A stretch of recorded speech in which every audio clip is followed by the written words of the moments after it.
Hello, everybody, and people who are joining now, and welcome to this afternoon session. We'll start in a couple of minutes, but just please come in and take your seats, as they used to say.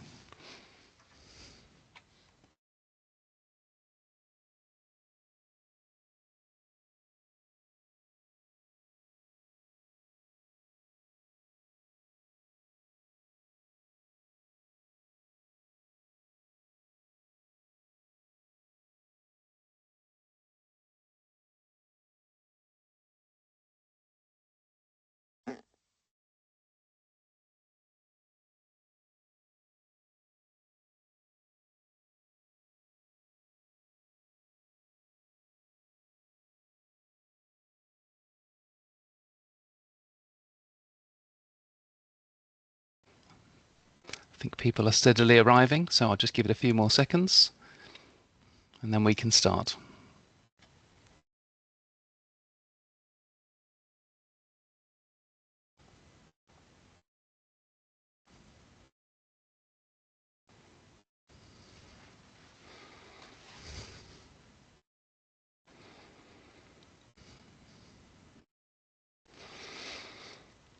Well, I think we can begin now. I think we're quorate. Well, hello everybody, and welcome to today's webinar on adult apprenticeships, which launches a new toolkit produced under the auspices of the European Alliance for Apprenticeships. My name's Andrew McCoshen, and I shall be your moderator for this afternoon. And I'm very pleased to be here because this is actually a very good moment to launch a toolkit. As many of you will be aware, adult apprenticeships are playing an increasingly important role in equipping adults with the skills they need in rapidly changing labour markets, not least due to the digital and green transitions, but to other forces as well. And whilst that's the case, that they're playing this increasingly important role in many places, in many localities, and also in many sectors, they're still either in the early stages of development or have yet to be developed. But equally, there's a growing body of experience and expertise, and as you will see today, this has provided a very solid basis for the toolkit that's being launched. In a moment, I shall hand the floor to Andrea Larusti from the European Commission, who will give us an overview of what's happening at EU level in this area and introduce the toolkit.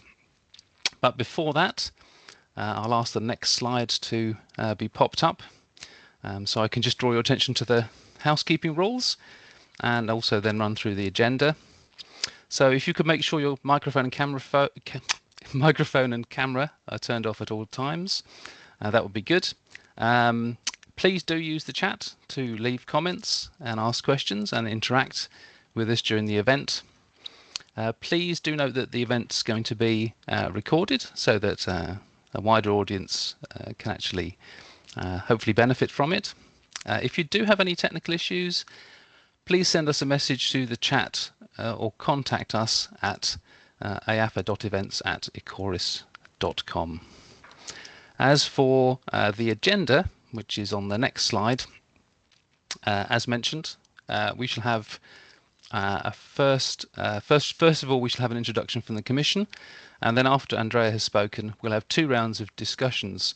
Now, we've structured the discussions to reflect the structure of the toolkit, and therefore this covers the key steps to implement before, during and after an adult apprenticeship. The first round of discussion will be about setting up policy frameworks and laying the groundwork for quality and effective adult apprenticeships. And the second round of discussions will be about implementing and sustaining effective adult apprenticeships. And sort of between the two, my colleague Flavia will give you some tasters as to what's in the toolkit itself, and that will provide the sort of break between. So the discussion rounds will be about 30 to 40 minutes each. And as I say, please do use the chat to ask us questions and so on. Now, we've assembled a wonderful team of speakers to provide a panel for the discussion and shed light on these topics. And we're very grateful for their giving up their time today, and I'll introduce them in a minute. But before I do that, I would like to give the floor to Andrea Luruste to provide a brief overview of EU level actions and where the toolkit fits in.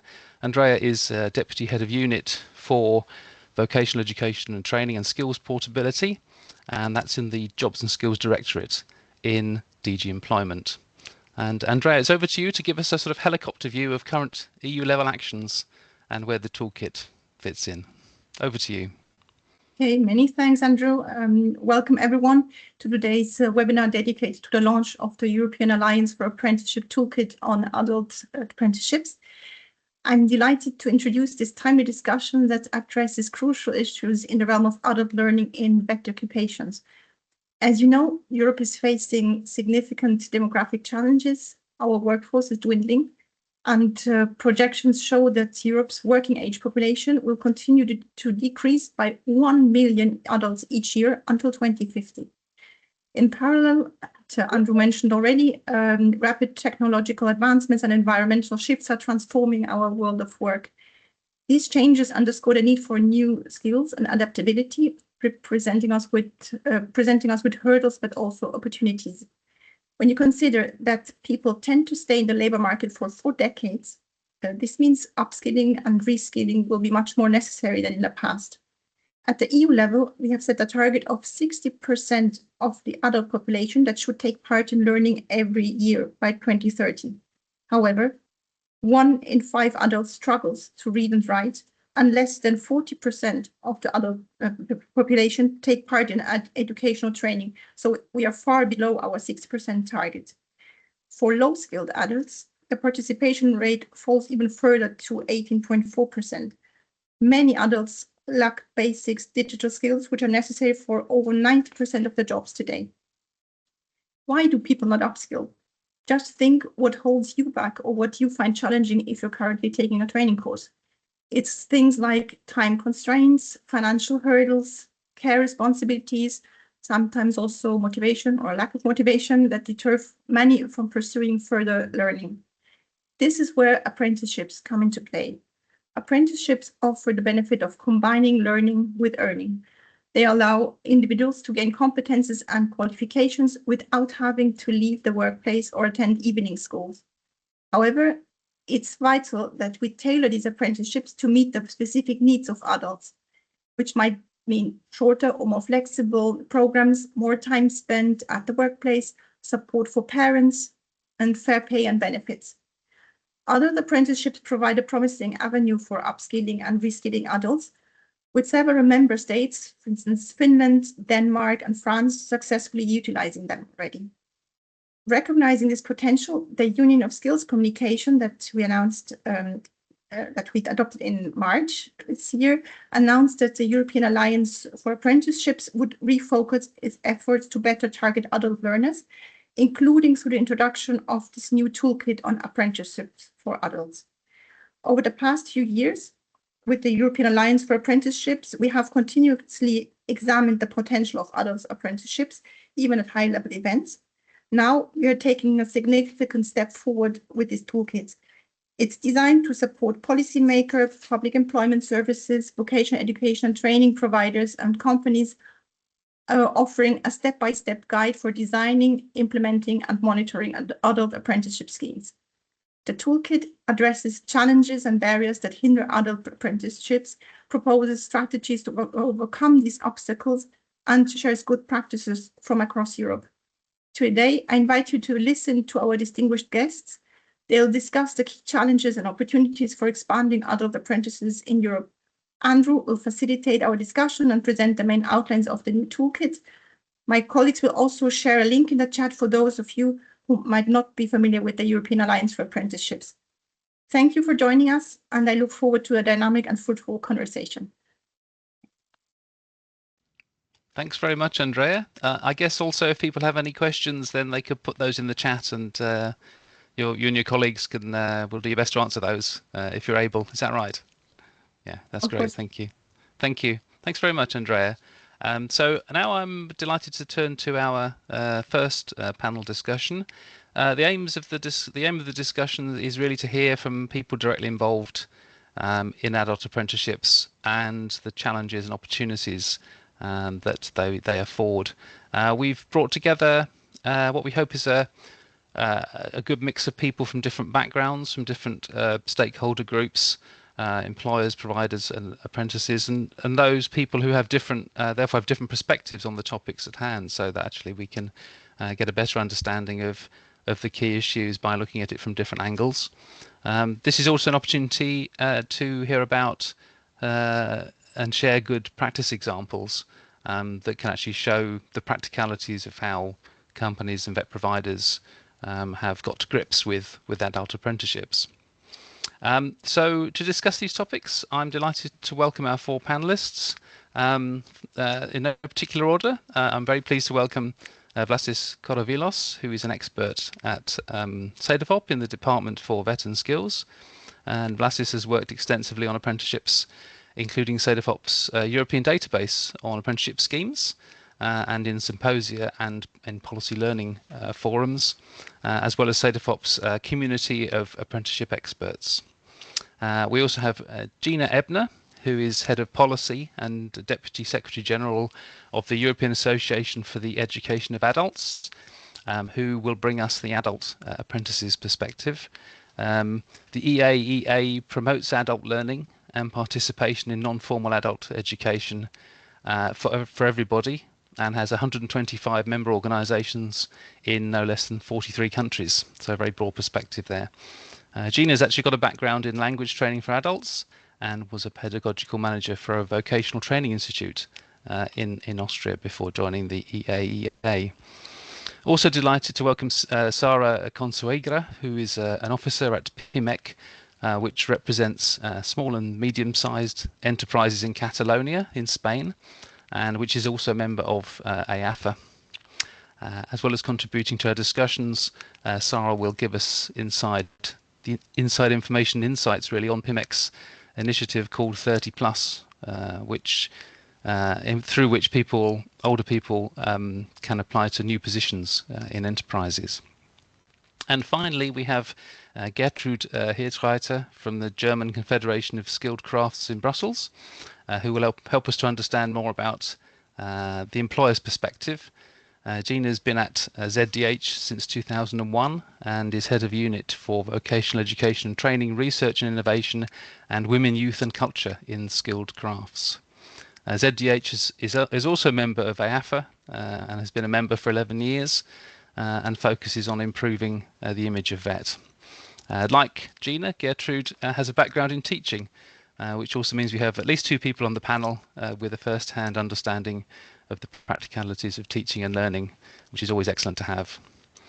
So I just wonder if I can turn to Gina first, actually, to hear from the sort of the apprentices side of things, around the topic of the challenges and opportunities of providing adult apprenticeships for companies and vet providers.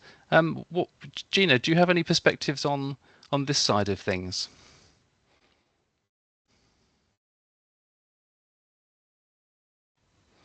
Not sure we can. I can't hear. Yes, I think I won the bingo by forgetting to unmute myself.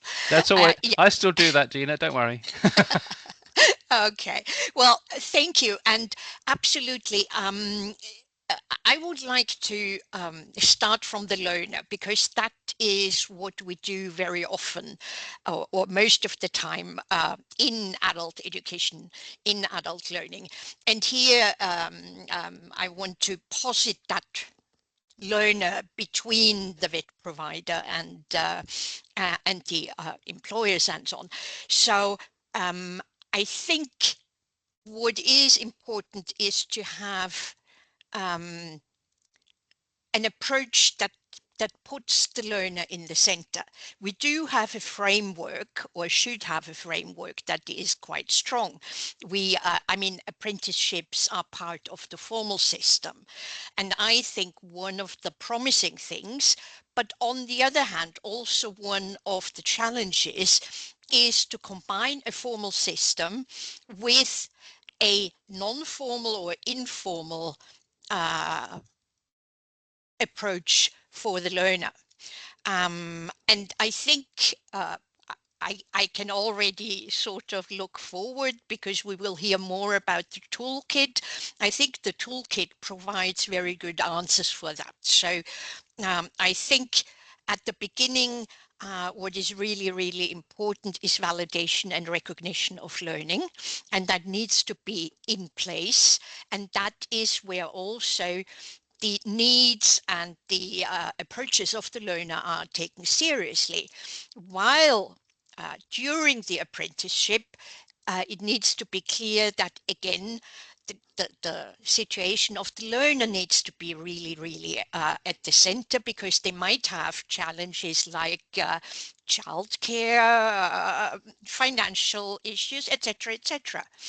And afterwards, what is really, really important, or at the end, is to have a number of options. So either that person can go ahead and start working in a new job, or they might continue in their job after having acquired their apprenticeship, or they might be willing and able to continue. So opening flexible learning pathways. So any apprenticeship for adults needs to be well situated within the possible pathways with a perspective on the learner. And I think it's very well described in the toolkit. If we manage that, that is a fantastic opportunities for learners, but it is also very challenging to implement that.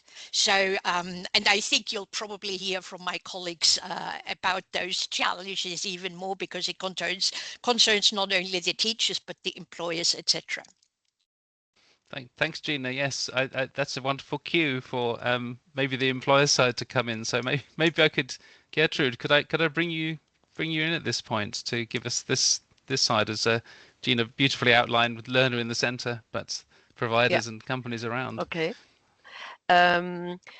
The skilled crafts companies usually understand by the term of apprenticeship the classical dual education system, which is usually more or less for learners up to 16 to 20 years old, and with the challenges ahead, of course, we had to, and we developed different approaches to make the system more flexible for older learners and for people coming back into the system, for people with a migration background, and there are some tools that I can describe, but you wanted to the focus on the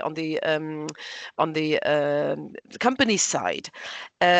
The company is already paying remuneration for the apprentices on a very detailed and clear basis, and it's not so easy to make this system flexible.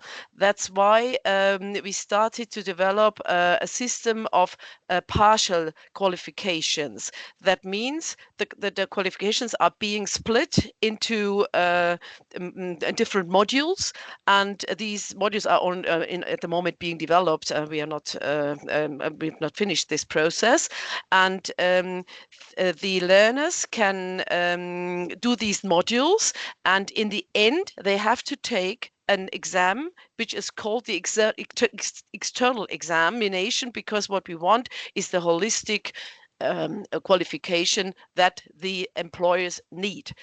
We don't want partial qualifications only. So that's for both parts interesting. For the employers, of course, to have somebody who is not only able to do some screwing on certain machines, but who understands everything, who understands the basis and also the specificities, and also understands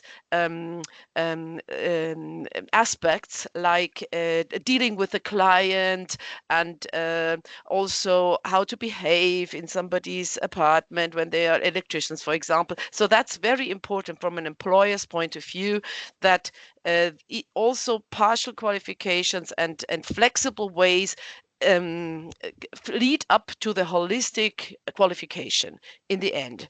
And what we are providing from the employer side is our organization. We have training centers, and we also, once somebody has finished his apprenticeship, they can continue to a master's qualification, and this master qualification comprises a module to train the apprenticeships, and that's a very important part for the employers as well, to have a continuous and forward-looking qualification system that should go on. And we try to, with older apprentices, we try to come as close to the system as possible. So that's more or less the employer's perspective. What is a basic thing I would like to mention is the recruitment from the employer side.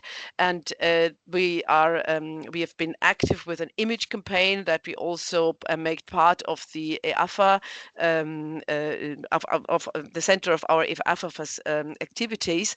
And even though the dual education system is very popular in Germany, we need these efforts to help recruiting, and also reach out to women, for example, women in male-dominated professions, to also see what we can do for people with a migrant background. And then again, the employer side.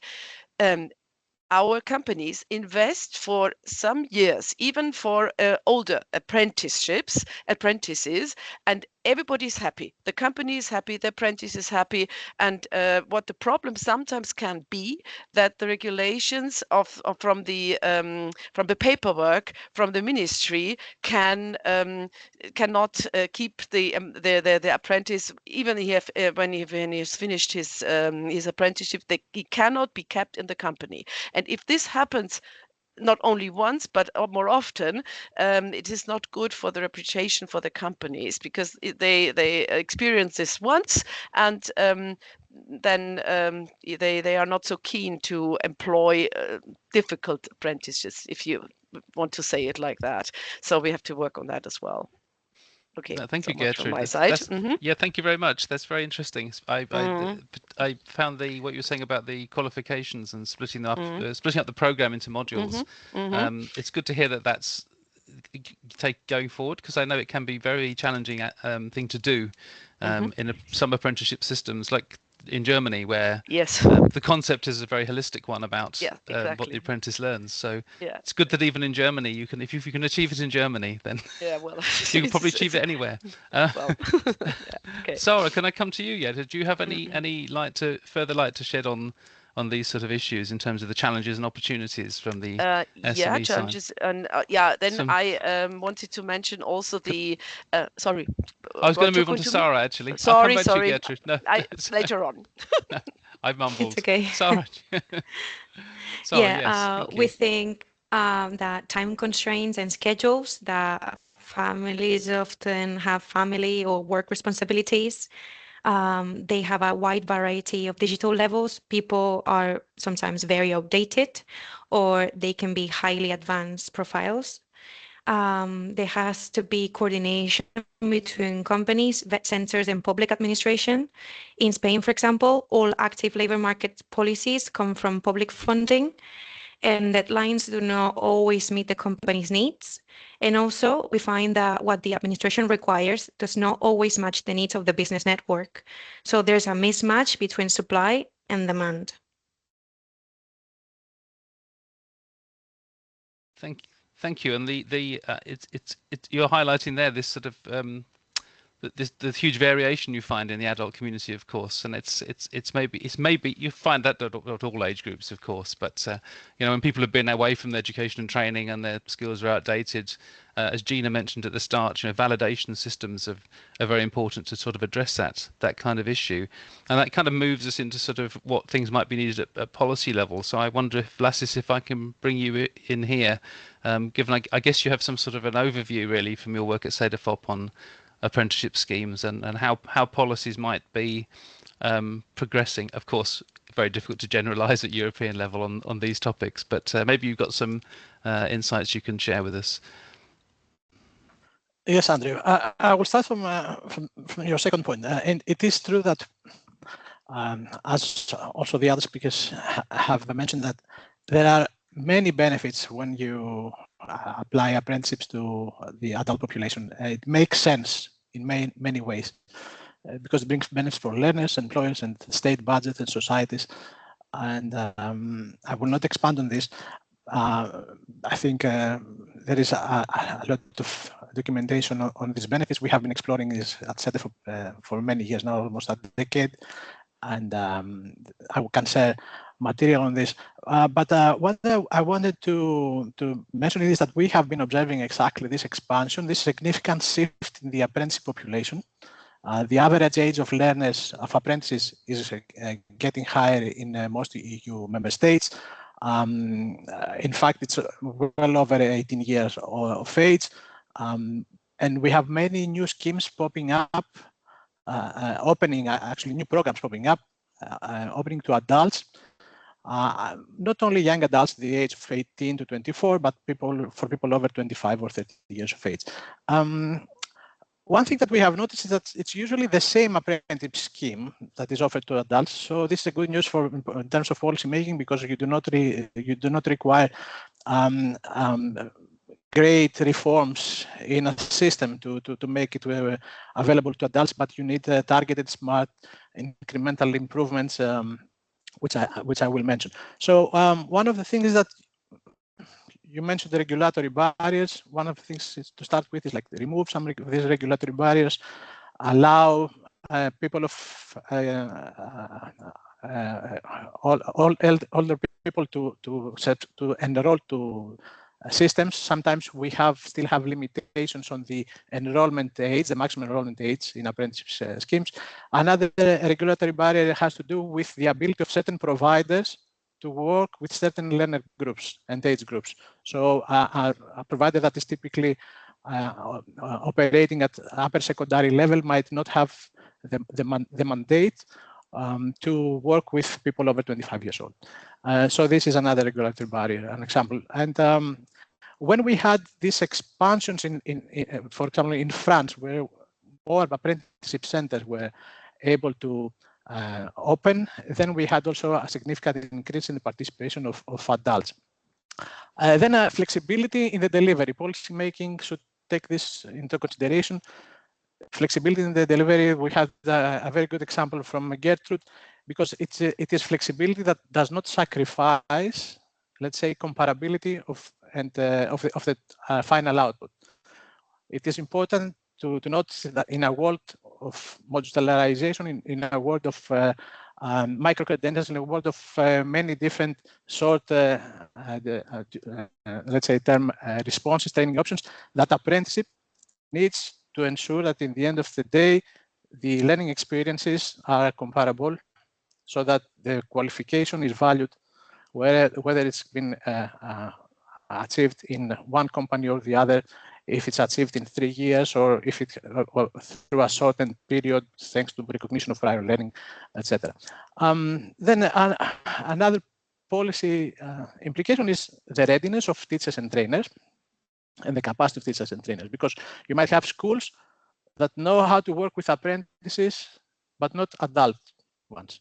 Or you might have vet providers who know how to work with adult people, but are not familiar with the apprenticeship model. And similarly, companies might be engaged in training, but not with the formal requirements that an apprenticeship apprenticeship program is usually tied with. So we need to work on this. And another thing is to articulate better the education policy, the training policy, with the other supporting policies. For example, in terms of family support or introduction of people of migrant background. So it's a combination of policy instruments that need to come into play there. And then introduce smart incentives.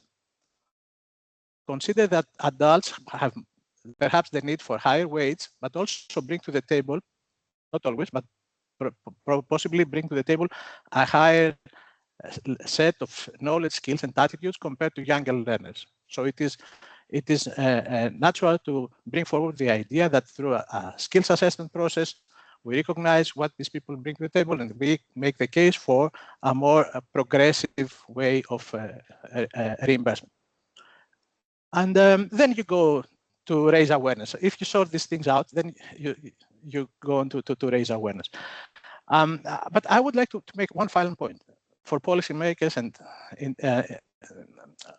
what distinguishes apprenticeship from other education and training options available for adults. This needs to be answered as clear as possible. Why pick, when and why pick apprenticeship as the training option for adults? What does this bring to the table? What are the key benefits of it? Make sure that you acknowledge them, you recognize them, you put them in motion to get the maximum of this particular offer.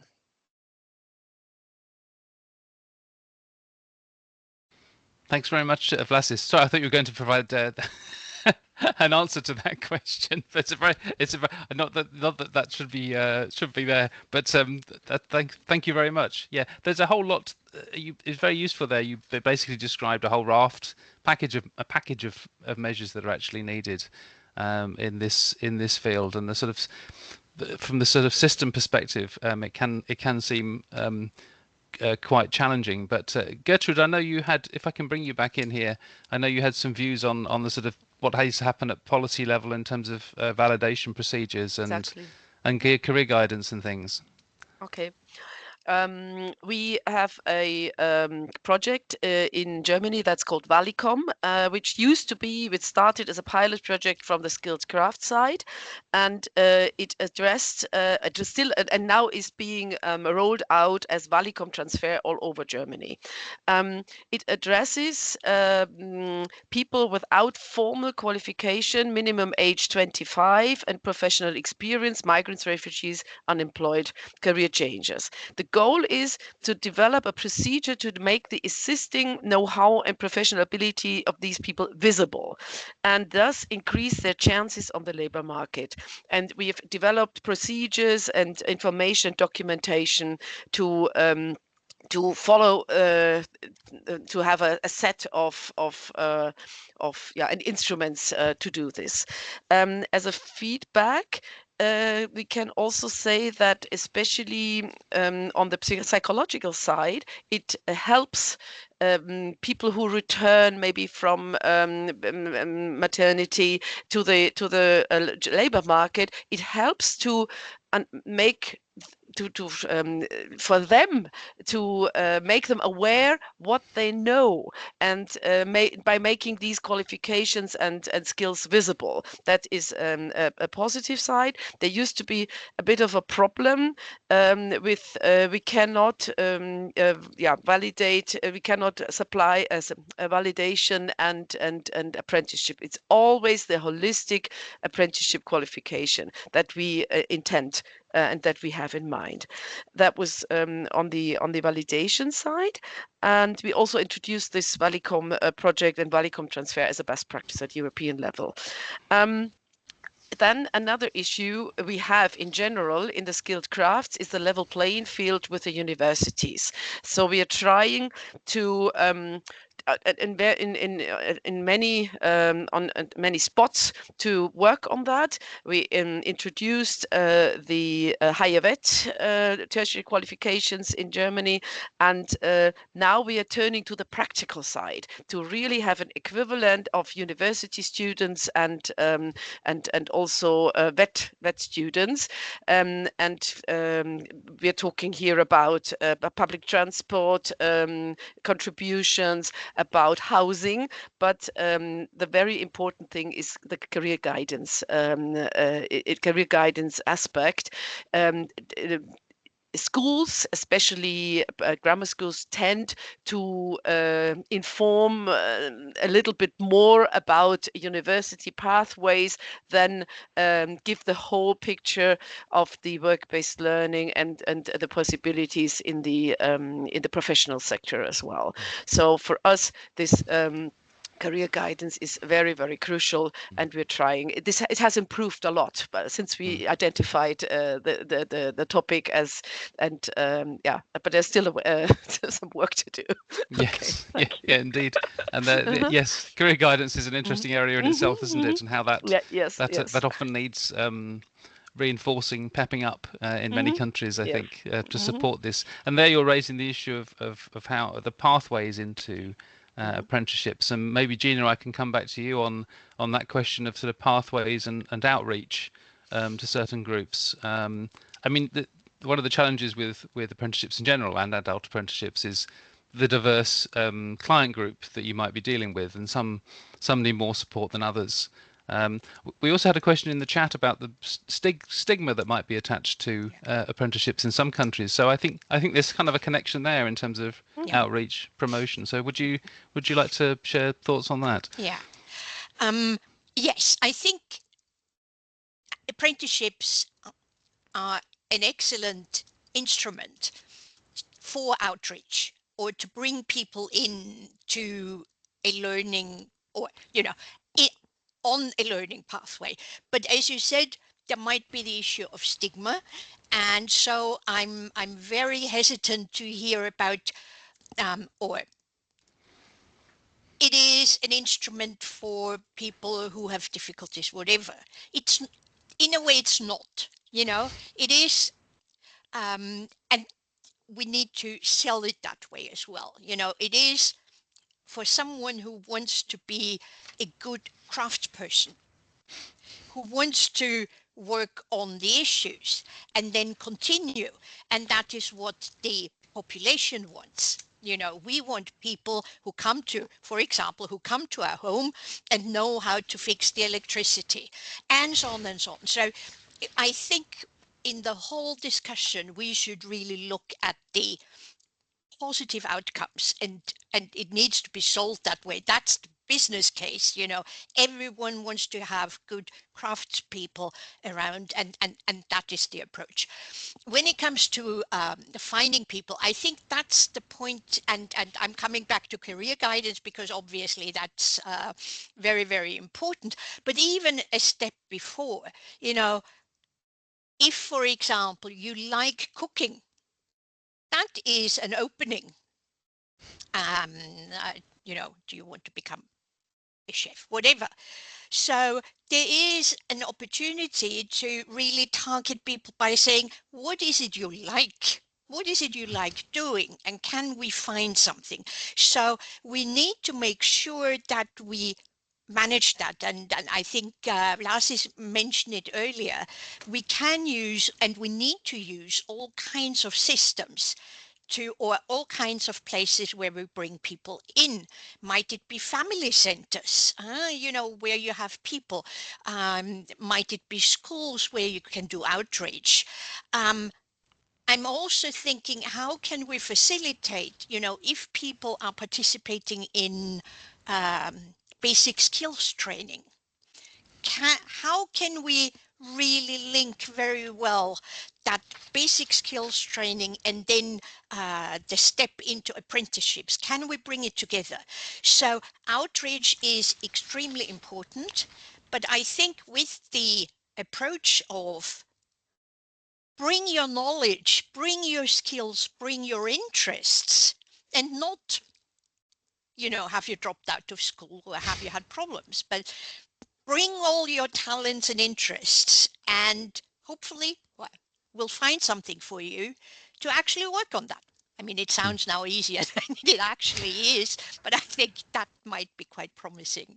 Yes, and it's often said that, of course, apprentices bring in, especially adult apprentices, bring in all this knowledge into companies as well. So they bring in different perspectives. Sarah, can I turn to you and see what PIMEC perspective is on these sorts of issues of pathways into apprenticeships and the role for stakeholder cooperation amongst stakeholders in actually doing that?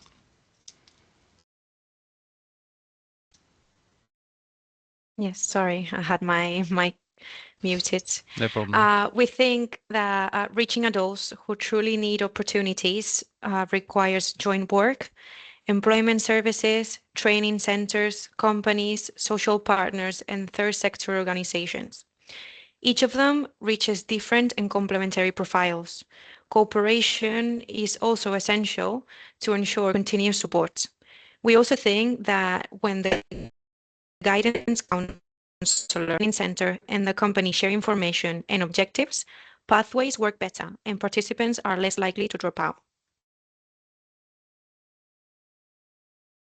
Thanks very much, Sarah. It's very good to have your perspectives from the sort of the right at the interface there of what's actually happening between companies and apprentices.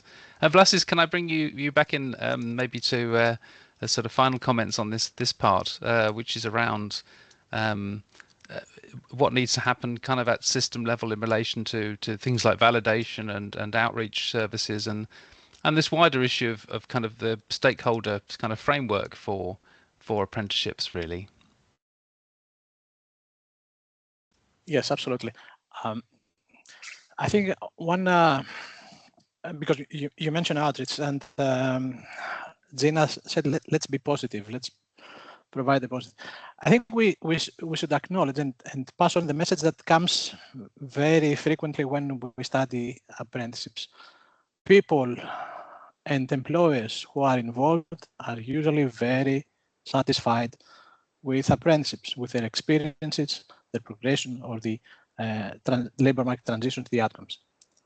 This is what we usually get when we go beneath the surface and interview learners, interview employers.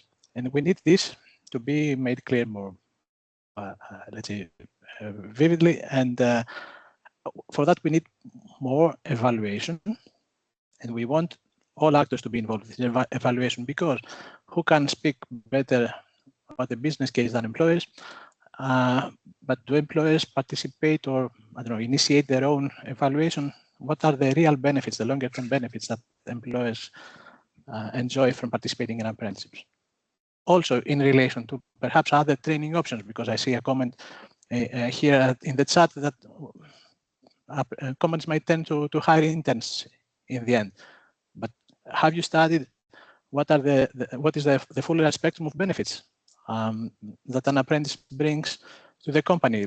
Very recently, in our symposium on the expansion of apprenticeship in new fields and new levels, we saw that it's not about adding a few more hands in the production process or the service delivery. It's about real productivity, real innovation, and higher retention rates.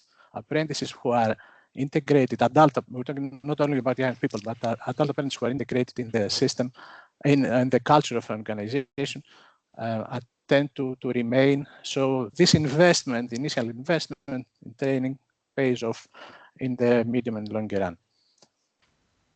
Yeah, and that's very important for the sort of business case side of things, isn't it? That yeah, it's you have to emphasize this sort of return on investment aspect. And Gertrude, have you got any insights into that side of thing as well, and the sort of possible returns on investment? And of course, it's related to the remuneration of apprentices as well. Could you just unmute yourself, Gertrude? Sorry. Glad I'm not the only one who does that. As I mentioned before, our apprentices receive a remuneration that depends on the sector, on the year of training, and also on a minimum remuneration. But often, what is being paid goes beyond that. And what we hear from the companies is that in year 1 and 2. It's more or less that the company that invests in the apprentice, but from then onwards, according to talent and knowledge, the apprentice gets interesting, and there is a return on investment. He can be sent to companies on his own, or take over tasks that require a bit of responsibility, and it is possible because what is being taught by the trainers is also an analysis of problems, and it's really hands-on what these apprentices learn. But I don't have to tell you that. So that's the return on investment for the company for the side of the company, and yeah, the companies are prepared to employ more apprentices, but there is a recruitment problem. And what has been done in Germany, there is also an alliance for initial VAT and for CVAT, and the big federations are in this together. And every summer, when it's recruiting time, there is the summer of VAT summer that focuses every participant of the alliance focuses with interesting events on different areas like recruitment, like what you learn, and also contact with the parents. That's also very important. But we are talking about adult apprenticeship here. The parents are important. And coming back, last word to the stigma. With the development and of the technical development of the content of what the apprentices have to learn, and digitization, it's not so basic what they have to understand and do. And the biggest problem we face at the moment is that the basic knowledge is often not enough for these complex mathematical, technical, digital knowledge that they have to acquire. So the stigma, well, it's a question of image. Of course, we are working on that, and we have to work on this, but it's not so easy, and it's not true when you talk about the range of sectors and trades that comprise the skilled crafts world. So I hope I didn't go too far away. No, Sorry. thank you very much. I think you've sort of highlighted there one of the features of this first round of discussions, which is how many facets there are to this topic, and how exactly. That itself raises challenges and of course opportunities, if I can say that, if it's not too glib, but actually there are opportunities to use adult apprenticeships within this lifelong learning domain as well, and which is, and it raises issues we've been talking about for many years, and maybe it's a way of actually sort of tackling some of these issues like validation and so on, with a sort of, when you have a link that with a strong demand from industry for adult apprentices as well. Thank you very much for that first round of discussion. Sorry, did you want to say something? Andrew, just like to build a bit on this last point, because jobs are changing and the programs are changing and the apprenticeship programs are changing. And as I've said in the beginning, we noticed that apprenticeship is now offered at higher levels for jobs that, let's say, can be considered more attractive compared to some traditional manual working-based jobs in the past. And this we also need to acknowledge and communicate, because imagine that you can get a higher education qualifications getting paid instead of having to pay or getting a loan. This is a very strong point for learners, and this needs to be communicated. And our studies and the work that we have done, CEDEFOP, shows that this has allowed less privileged, economically privileged audiences to get an access to these higher level qualifications, exactly because apprenticeship became an offer for them. And this is a very strong social mobility factor. We have plenty of examples in Ireland, in France, in the healthcare sector, apprenticeships in the UK, in the US, where people who wouldn't have considered enrolling at higher education in the first place were able to do so because apprenticeships were made available for them. And this also provides an opportunity for people who might have got a higher level qualification in the university sector and then gone into employment for a few years, and then actually, it's attractive to them as well. So that's another route through, isn't it? Thanks very much, Blasis. Thank you, everybody, for that first round. I'm going to bring in my colleague Flavia now, who will give you the first taste of the toolkit, dealing with the sort of first part of the toolkit, I think. With a short presentation for you, and then we'll come back to round 2 of the discussion. Flavia, the floor is yours. Thank you, Andrew, and good afternoon, everyone, from my side as well. And my name is Flavia Colonnese. I'm part of the Apprentices Support Services that help the European Commission manage and implement the European Alliance for Apprenticeships and all the activities that are organized under this umbrella. So indeed, in the next few minutes, I will give you an overview of this new EAfA Toolkit on adult apprenticeships that is being published today. I think my colleagues have posted the link in the chat, so you can download it and check it out in your own time. But yeah, for the next 5 minutes or so, I'll try and give you an overview of the structure of the toolkit, and a little bit. I'll focus a little bit on the content, at least the part of the toolkit that is relevant to the conversation that we just had with our panelists, and then I'll come in after the second round to complement with the rest of with an overview of the rest of the content of the toolkit relevant to the second round of conversation.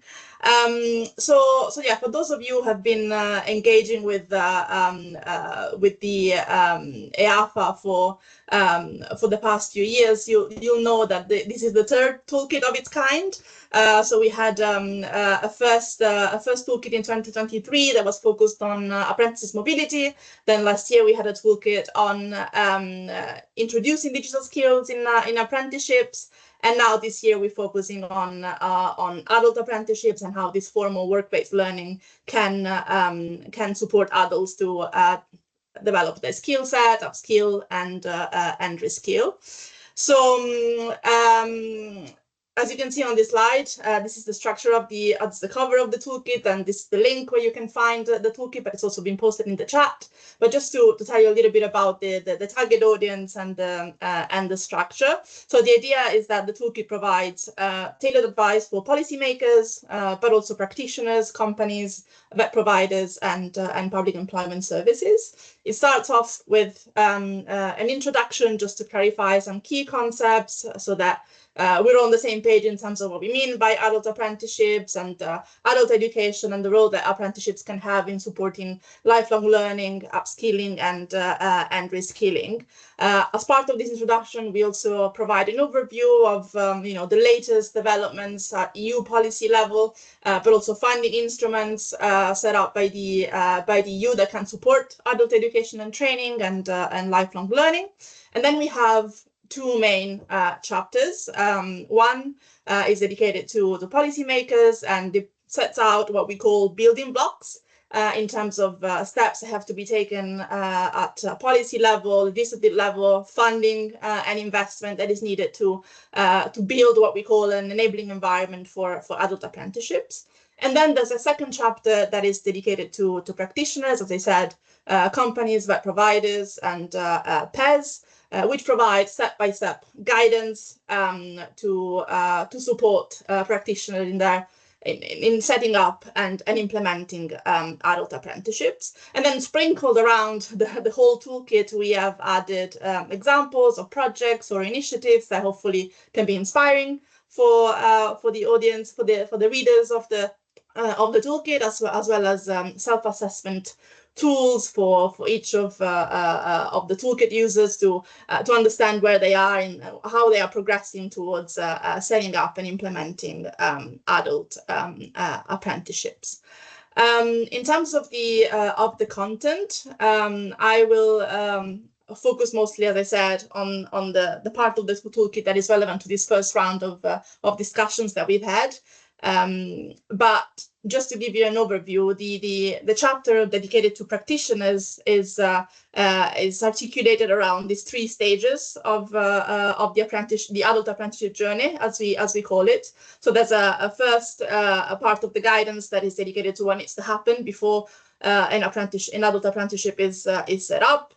Then a series of steps to be taken into account when implementing adult apprenticeships, and then finally, a series of steps to take into account at the end of the adult apprenticeship process. So I will focus on the before element for now, and I'll come in with the next two stages. So what needs to happen before the adult apprenticeship commence? I'm happy to report that a lot of the elements in the toolkit were raised by our panelists already. So you can see on the top of the half of the screen what steps we have highlighted. So first and foremost, building a business case. So this is a fundamental step to ensure buy-in from the management level within your organization, and this is about answering some key questions. Why do we want to implement adult apprenticeships as opposed to other forms of training, as Vladis, I think, was rightfully pointing out, but also assessing who's going to be responsible for what within the organization, so that roles and responsibilities are clear, but also assessing the costs, obviously, of adult apprenticeships as opposed to the benefits, to see what the ratio is, and how whether it's worth investing in this specific type of work-based learning. But also, as linked to this, also assessing internal and market skills needs that can be addressed through adult apprenticeships. As I think Andrew was mentioning, they can be a tool for companies to upskill their own workforce, so getting new skill sets and new energy from adult apprenticeships to address internal needs, but also skills needs that are forecasted for that specific sector or profession. But this needs to be a consideration when planning to offer adult apprenticeships, so that the program can be, of course, tailored accordingly. Then, of course, the organizations have to be ready to support apprentices, so equipping trainers and in-company teachers with the right skill set and competencies to work with adults as opposed to a younger audience is key in this process, through both formal and informal training opportunities. And then obviously there's the outreach, finding the adult learners, getting an understanding of these specific target audience, what are their specific needs and motivations, linked perhaps to their employment or education history, their socioeconomic background. These are all factors that can play an important role in terms of adults embarking in their art apprenticeship journey. Beyond this, additional steps in this initial stages are obviously allocating resources, financial resources to support apprenticeship programs. So this is about taking advantage of existing training funds, perhaps at the national level, or tax incentives, or any other forms of income support that can be provided to the apprentices themselves, so that it's less financially daunting for organizations to set up apprenticeships, but also taking advantage of opportunities under EU funding programs that might be able to support the apprenticeship journey. Then following this, the role of partnerships, we've touched upon this in the conversation, both in terms of the outreach to learners, but also to strengthen the quality of apprenticeship programs for adults. And last but not least, this is a fundamental step for all apprenticeships, setting up an apprenticeship agreement. But when it comes to adults, I think the key point that we want to raise here in the toolkit is making sure that the learning objectives in the apprenticeship agreement are really tailored to the needs of the adult learner, and taking into account not only the national curricular requirements, but also they build on the existing life and work experience of the adult learner, who might already have extensive professional skills to build on through the apprenticeship. And as you can see at the bottom of the slide, we have set up the building blocks at the policy level. I'm not going to go into them, but they touch upon many of the points that I think Vlas has raised in terms of recognition of prior learning, awareness raising, shaping national curricula so that they can work for adults, but also more related to working conditions, wages and compensations, having to take into account the position and the needs of adult apprentices, and also ensuring that within national budgets there's sufficient funding also to make all of this come to fruition in practice. So this is an overview of the toolkit. There's a lot more in the actual test, so I would strongly advise you to check it out in your own time, and then I'll come back with the last two stages of the apprenticeship journey after the second round of discussions. Thanks, everyone. Thanks very much, Flavia. I see you're getting applause there, and justifiably so. There's a lot of detail in the toolkit. I'm sure people are looking at it already. Actually, there's a link there, and not easy to summarise it. So thank you very much for for that. We're going into a second panel discussion now, which is more focused on the implementation of apprenticeships. Although naturally we've touched on quite a few of these issues already. It's somewhat artificial sort of distinction to make, but you have to organise things in certain ways. But there's a lot of overlap between these two panel discussions.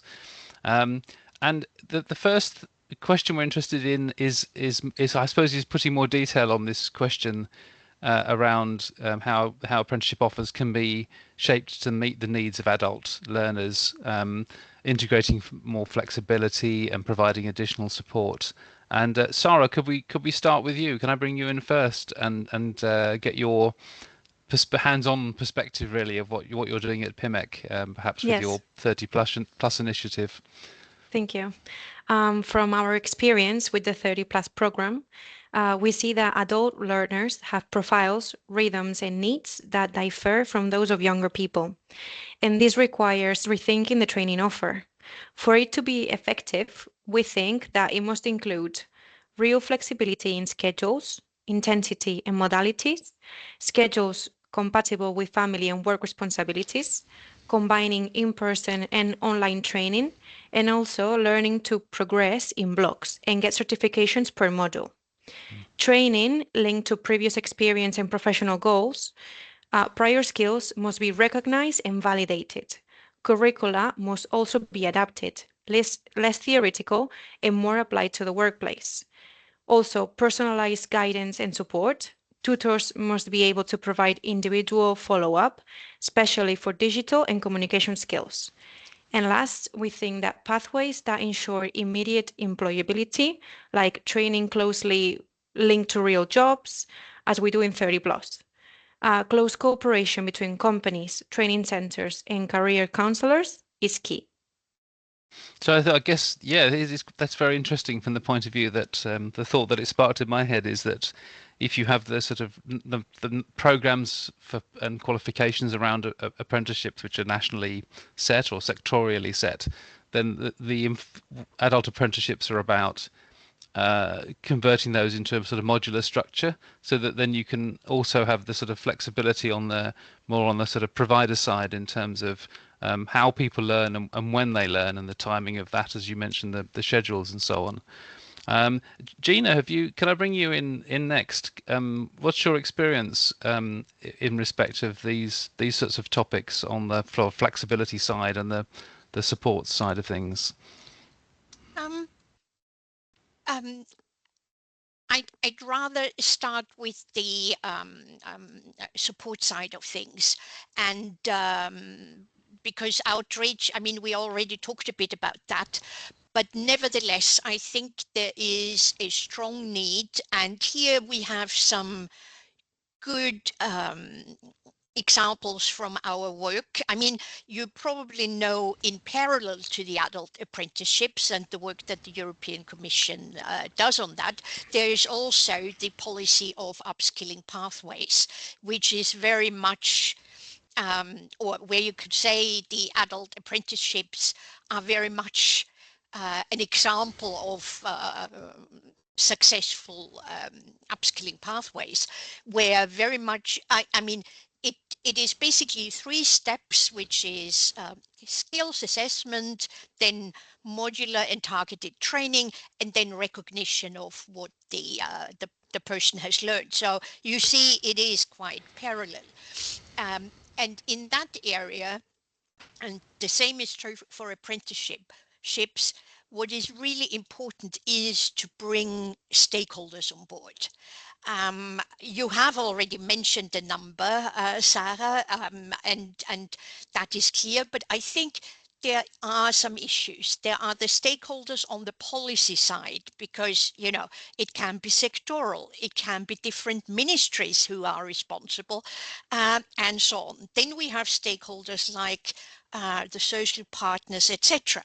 Again, here might be different groups responsible or involved, but nevertheless, it would be good to take that into consideration. And once we go to the level of the potential learner, that again is a challenge, but also quite an opportunity, because you might talk to NGOs, you might have contacts with sports clubs and so on and so on, you know.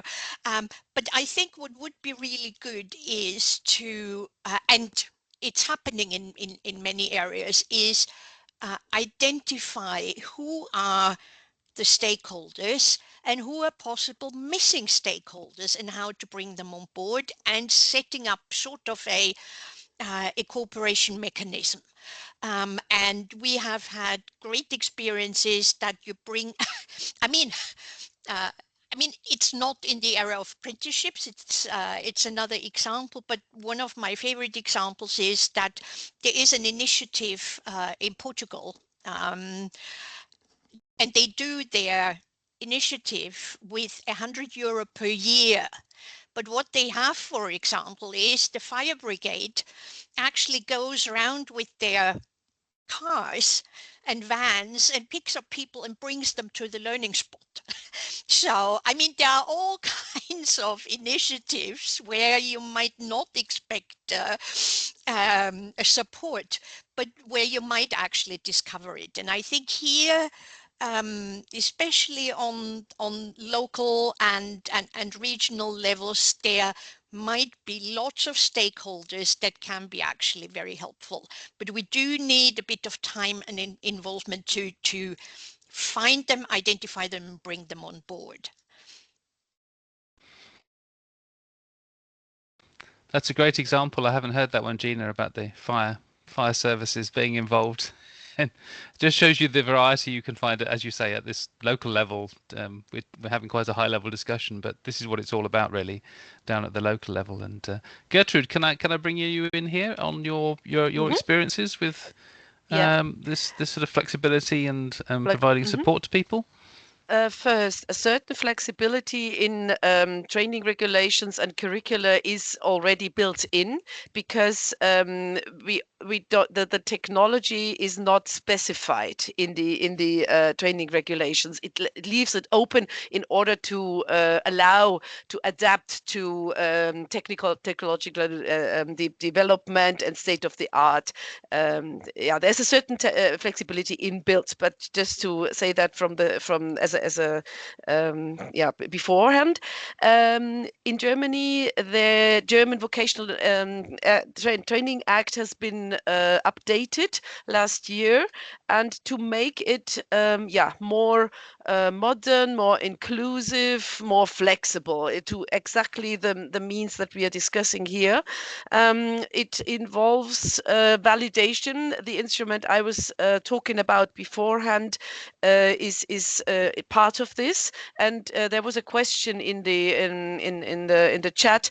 It concerns making visible informal and non-formal learning of different groups, and I was mentioning the mothers, but there are many groups that have knowledge and learning to be made visible. Then also it concerns digital contract, using digital means for the contracts, also for the reports, and for even to offer virtual exams. And it is also easier to validate vocational school experiences. But what I would like to focus on is the possibilities of digital mobile training under certain conditions, of course. But so the conditions are: information technology must be used to convey the training content. The training content that is to be learned must be suitable for this, and the training content must not be taught worse than in the company. So, but anyway, the legislator has given some indications, and when it comes to training materials to be made available, digital mobile training should be made possible as well. So it's basically counting on the digital side of things and bringing in more flexibility. And the last thing I would like to mention when it comes to support, we have a network of training centers linked to the skilled craft chambers, and these training centers offer a variety of services, regular formal CVET courses like the master qualification, or courses like energy technicians in skilled crafts that respond to today's needs, for example. And they are on a more structural, in a more structural way, they are responsible for the intercompany training. Not all our companies, that often only comprise 2 to 4 people, have all the technical and the equipment that needs to be taught, from the curricula wise. And the training centers help out in the intercompany training to teach these modules or elements that need to be taught. And the apprentices come in blocks, or sometimes they come in 1 day per week to do these additional to get these additional trainings. So that is already quite flexible and is good for any kind of apprentice. That's but the second point I made is specifically more flexible. Okay, thanks. Thanks very much, and also thank you for raising the digital issue. And if I can link that into micro credentials and upskilling, and Vlasis, thank you for your comments. So maybe I can bring you in and hook you onto your comment about upskilling being a burning issue. And I suppose if I can throw a kind of side question at you, which is about why, with the rise of micro credentials, if someone's already in work but they need to upskill, they can just do some micro credentials. So I suppose that an important challenge to adult apprenticeships is how to get people into the whole adult apprenticeship, rather than just doing add-on bits to meet their immediate needs for themselves and for the companies as well. And companies may support that too. Yes, first of all, to explain that this comment on upskilling as a burning issue was in response to the Portuguese case of fire brigade people bringing people to training. So, so that was excellent. Thank you very much. That was a comment, perhaps illustrative of the situation. But yes, indeed, we have flexibility is welcome, and digital means to provide training is welcome. But not anything that is out there to upskill adults is an apprenticeship, and we would not have to label it as an apprenticeship. It is absolutely fine that some active labor market policies, different training initiatives, under the active labor market policies are offered, and it's absolutely fine that they coexist with apprenticeships. It's good to demarcate a bit. Why I'm saying this? Because in many countries there is this trend to apprenticeships, to use them for adults, and not always.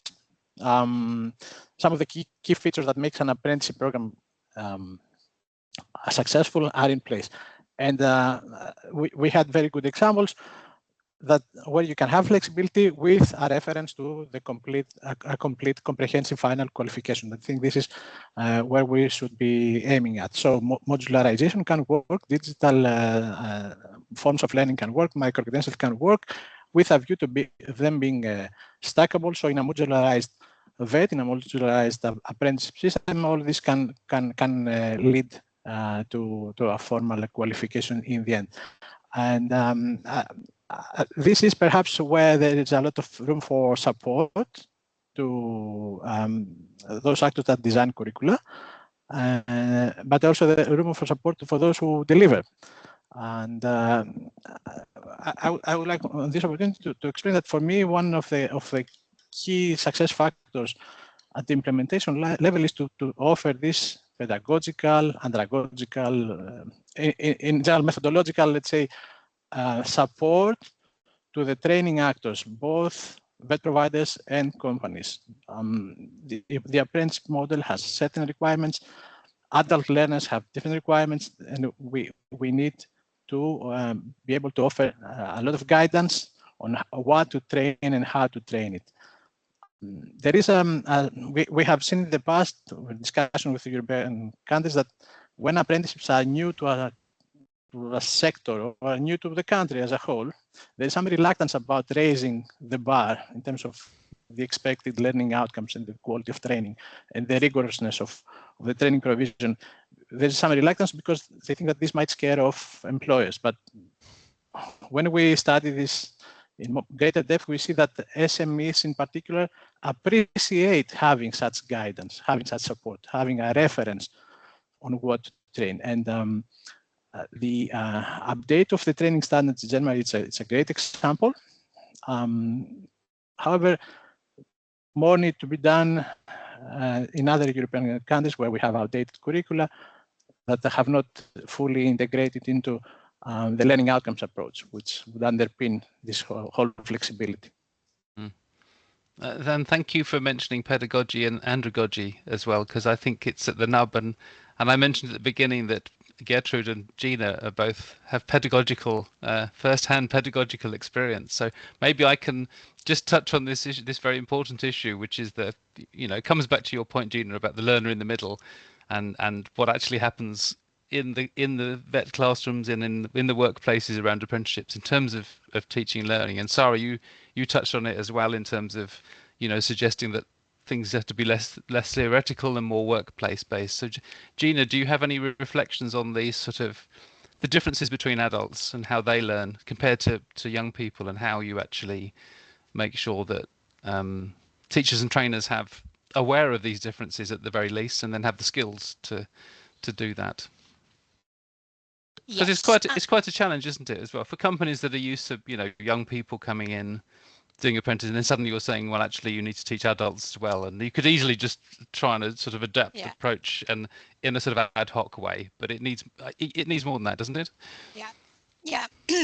And maybe you've had that experience that you took a course somewhere and had the feeling you were treated like a small child, and you'll know how that keeps you from enjoying the learning. And I think that's one of the points. We want people to be interested and go forward. And it means that we need to, we've mentioned it now quite a few times, but adults have a certain knowledge, a certain background, and that needs to be acknowledged and taken into consideration. In some cases, some of the learners will know more about certain things than maybe the trainer or the teacher, and that should come in, and there should be the possibility to come in. There is the issue of being able to learner's voice. I hear my Irish colleagues insisting on that, especially, but also the British colleagues, is saying, learners have, with the knowledge they have, they can give you enough information to also help you shape the learning contents. It's not, they can say, we are missing this part, or can we hear more about that part, and can we work together in order to achieve that? And I think these are all approaches that you don't have, or very little. Probably might be good, but I don't know that much about school education. So these are all approaches that are appropriate for adults. There are many more. There are many methodologies that can be used, but it is really clear that you cannot do a very formal school approach with adults, because they will lose interest or will be extremely frustrated. You're also frustrating people who had bad school experiences. We haven't talked about that, but I think it's quite clear there are a number of people who didn't have good experiences as pupils in schools. They don't like the usual learning and adult learning in general. non-formal adult learning and so on, can provide approaches and experiences that are very, very different. Where you, and that is one of the things that is maybe also part of the flexibility of the flexible learning pathways, because once you experience learning as something positive, as something that, you know, gives you confidence and so on, you are more willing to actually continue rather than the other way around. Thanks, Gina. And Gertrude, is this relevant to the mentors and tutors side of Yeah. things? I don't think. I Yeah. can continue. Maybe I describe a little bit the way mentors, tutors, and owners often the relationship between them and their apprentices, and what the challenges are. Usually, it's in the past. It used to be quite hierarchical. Huh? The business owner said what's being done, and the young apprentice has to learn, and then this is changing anyways, not only for adult apprentices. The young people are more self-confident. They with the demographic change, they are in a good position. So if the situation in the apprenticeship is not working out, they can drop it and go somewhere else. Not as easily, but it happens. And but the scene is changing. We have young business owners who are very flexible and not that hierarchical. We have girls doing men's professions, and this is changing. They have role models, and what is necessary on the side of the trainer, tutor, is the readiness to accept that maybe the apprentice, mainly the adult, but also the young ones, might have knowledge in certain areas, and the feedback is really valuable. And there must be a feedback culture, and rather than order and obeying. On the side of the tutor, on the other side on the side of the apprentice, and that is probably more difficult for adult apprentices. They must be able to take criticism. And the older you get, the more maybe difficult it is. You have achieved certain things in life. You are father of children, and maybe this tutor is younger than you are, and then you have to take criticism. What I found out, often they do it with a humorous twist, and that often helps. But basically, I think they have to find out in the recruitment process if they fit and if this is working at all. But this is, I think, the challenge on the psychological and personal side of this new world of apprentices and adult apprenticeships.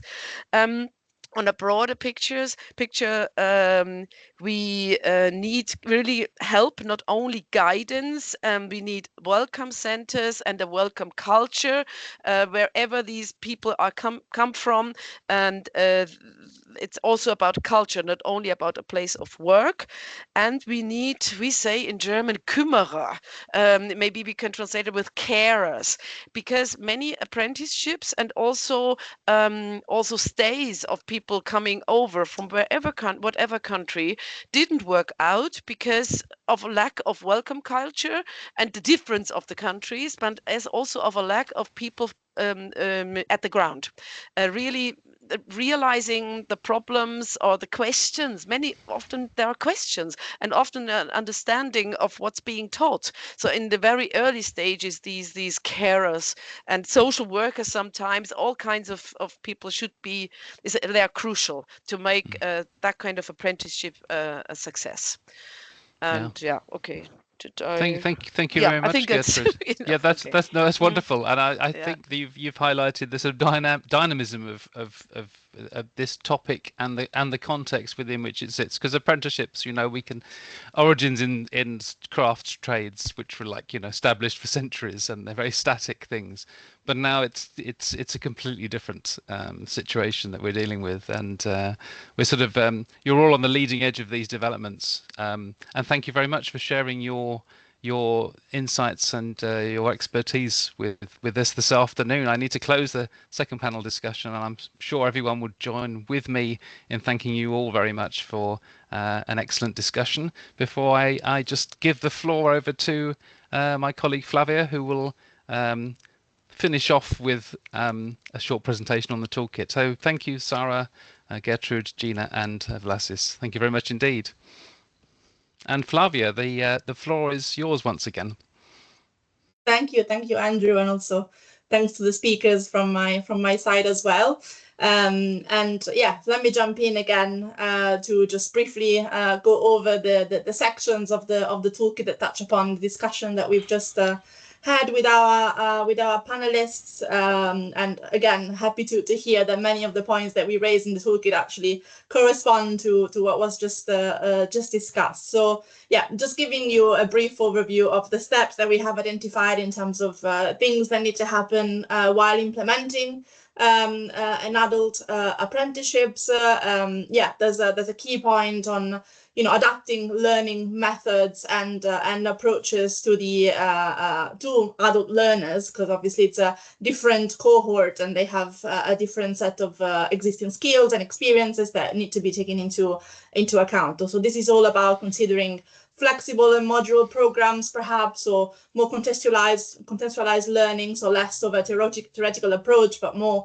learning that is rooted in real life examples that can mean maybe more to someone who's already had some, at least, work experience. So yeah, so a first step in terms of adapting the learning methods to this different and specific target audience in terms of adult learners, but also linked to this, establishing processes and implementing tools to monitor progress throughout the apprenticeship to see, if what the adult learner is learning and the skills that they are developing match their expectations, match the expectations of the company, so that this can lead to an ongoing kind of assessment, but also self-reflection on the side of the learning, if they are getting from the apprenticeship the sort of experience and skills that they need to then increase the employability and progress.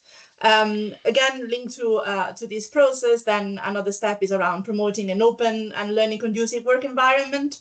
Again, here the role of mentors is a very strong, features very strongly in the toolkit, and I think, as was being pointed out by Gertrude, this is not necessarily the easiest because we are dealing with learners who do have previous work experience, but again, the role of the in-company trainer or teachers can be very crucial in terms of making the adult apprenticeship meaningful to the learner, in terms of establishing constructive feedback loops, but also taking care of the mental health of the learners. Of course, we're talking about a different age cohort, and it might not be necessarily easy to put yourself to the test again after you've worked for a number of years and having to be in the student kind of position again. So that's an aspect to be taken into account.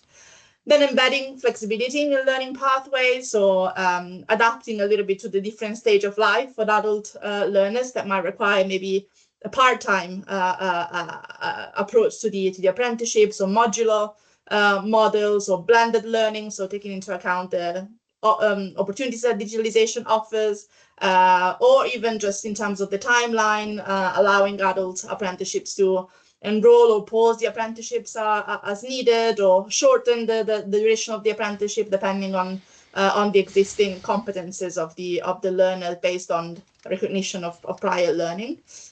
But then, of course, there's also a more practical side of things in terms of the offering fair salaries that are really based on the experiences, existing experiences and skill sets of the adult learners and the tasks to be performed, and also potentially considering providing additional forms of income support to take into account, other types of responsibilities or concerns that the learners might have in terms of, I don't know, childcare, or having to additional expenses, mortgages or bank loans that might be a bit of a barrier in terms of engaging in learning at a different stage of life.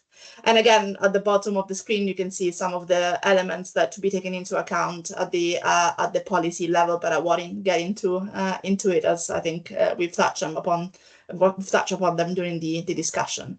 And then lastly, in terms of steps to be taken into account at the end of the adult apprenticeship process, this again are relatively fairly intuitive, and it's all about capturing, recognizing the learning achievements of adult apprentices and supporting them in their journey in terms of re-entering potentially the labor market or increasing their employability. So it can be anything from providing, letters of completion or formal certificates or recommendations to help them in the next steps, or setting up networking opportunities with other companies or employers to offer them a next step after the apprenticeship, or considering even hiring the adult apprentice and investing in that workforce to enrich the skill sets within the employer who's providing the apprenticeship, or engaging with the HR departments to support adult apprentices in building their CVs and accessing other career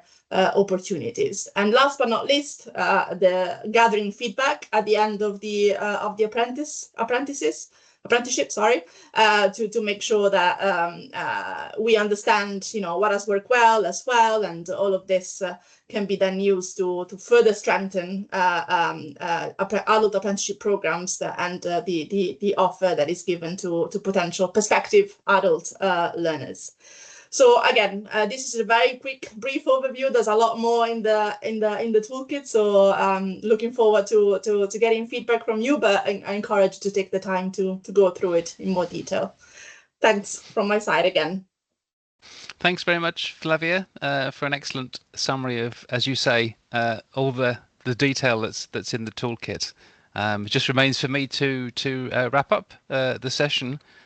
I think what one of my takeaways from this is that is the huge potential in adult apprenticeships, and that the sort of the breadth of the topics it can cover, and hopefully the toolkit will provide you with some ideas, some solutions, some remedies to issues that you might be facing in your own contexts of introducing adult apprenticeships. I think alongside this, part of this huge potential of adult apprenticeships to deal with both social and economic issues is that I think what we've seen is how adult apprenticeships can be for all adults, for people in work, people not in employment. And it really can be regardless of specific needs they may have, whether those are related to directly to learning, whether they might have basic skill needs, as we've heard, around numeracy and literacy, or they might have the need to reinforce their language skills if they're migrants, for example. And we also have the situation where people may have particular need for particular types of non-learning supports, which enable them to take part, like covering travel costs, having more flexible time schedules, and so on and so forth. I think my other main takeaway from this is how you can pull in experiences not just directly from adult apprenticeship schemes in other countries with other sectors, but also from many other areas like upskilling pathways, validation, work on validation. I know Cedefop, for example, have done a lot of that work over the years. It might be worth tapping into that if that's something that you need to look at. So it's not only a broad subject in itself, but that also means that you can actually draw on experiences also from a broad range of areas. So that's all I wanted to say by way of closing remarks. If you could let us have your feedback on this afternoon's event, that would be wonderful. And here is the QR code that you can use to do that. That would be great if you can let us know what you thought of these proceedings. Otherwise, just remains for me to say goodbye. Thank our speakers again. Thanks to Flavia for presenting the toolkit. And I very much look forward to seeing you at the next EAfA event. So take care and have a good rest of the day. Bye-bye.